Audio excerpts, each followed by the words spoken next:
Rien d'alarmant, rien d'urgent, juste quelques petits changements qu'on repousse à plus tard. C'est comme ça que commencent presque toutes les histoires familiales difficiles.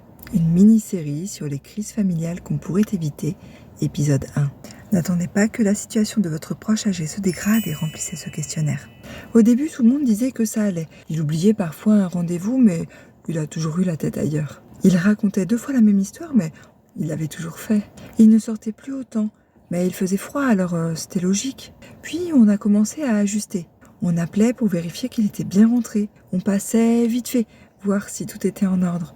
On remplissait le frigo sans en parler et on évitait même certains sujets pour ne pas l'inquiéter.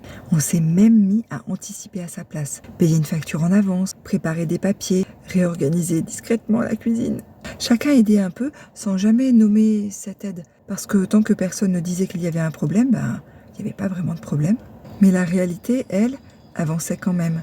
Et sans s'en rendre compte, la famille changeait déjà de rôle. Alors observez bien la maison de votre proche âgé grâce à la checklist du domicile, je vous remets le lien juste en dessous. Les crises familiales ne commencent pas le jour où tout s'effondre, elles commencent le jour où tout le monde commence à compenser.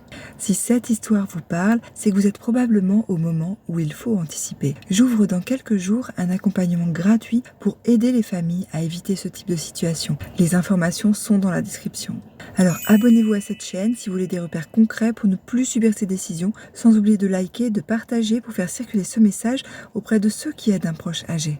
Cultivez votre bien-être pour prendre bien soin d'eux. Famille sage, à nos familles.